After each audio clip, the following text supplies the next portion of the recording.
For the last 15 years, I've had occasion to visit my friend at her house at 15 Chemin des Lombards.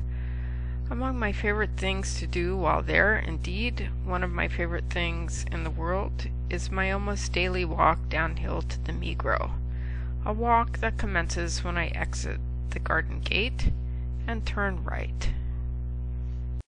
Versoix is on the northern shore of Lac Léman, a brief train ride away from Geneva. It's also very near to Fresnay and to the Large Hadron Collider at CERN. The LHC at CERN is a 27-kilometer loop designed to probe the deepest secrets of the subatomic realms and the universe. You can see it here passing into and out of France, which happens to supply its energy thanks to surplus production from nuclear power plants. As it happens, a couple who live just down the street from my friend in a house just around the bend are experimental physicists at CERN, and on the first evening of my most recent visit, they offered to take us on a tour of the LHC.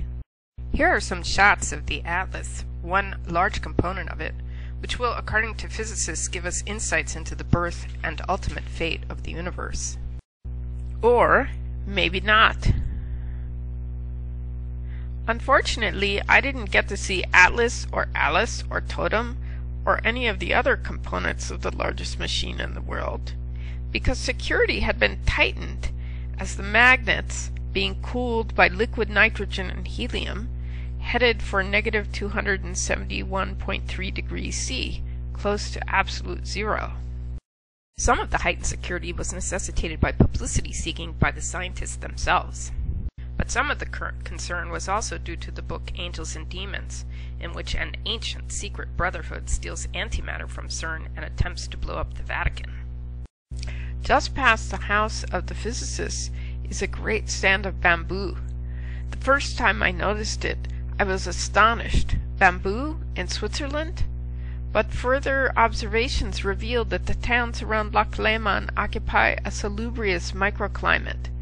At a house on the chemin pédestre that runs through the Forêt Communale, there's a 30-foot banana tree.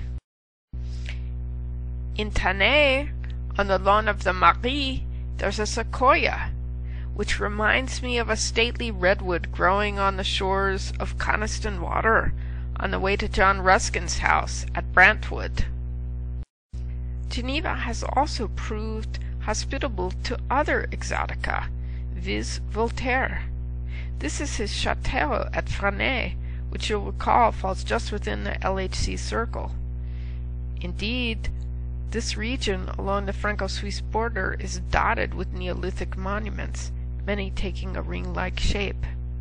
Here, in Geneva, press freedom was paramount, so many who fled other regimes came to publish. At Fresnay, Voltaire wrote Candide, who concluded after his worldwide voyages that he must tend his own garden. For some reason, or perhaps no raison, this Wikipedia site is subject to frequent acts of vandalism. In the Confederation Helvetica, acts of vandalism are subject to interpretation. Once, several years ago, armed with masking tape and blue spray paint, I betook myself to the southern end of the Chemin des Lombards, and while busily refreshing the blue in this sign, was addressed by the neighbor to the south, who wanted to know what in heaven's name I was about. I was, of course, about making merit, a concept embraced by Buddhistic Thais, of whom my friend is one. The street sign had faded, the commune was inattentive.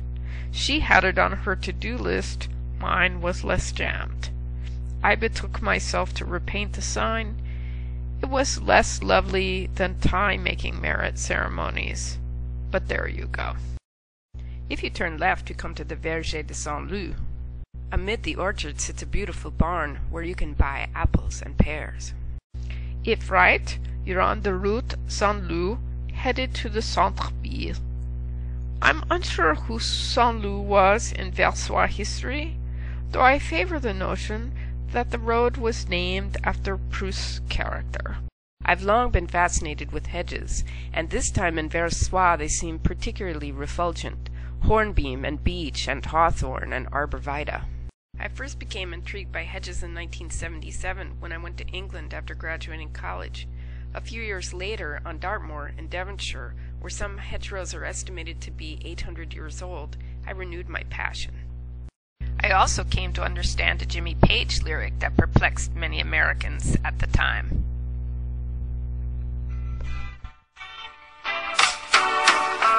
If there's a bustle in your hedgerow, don't be alone there.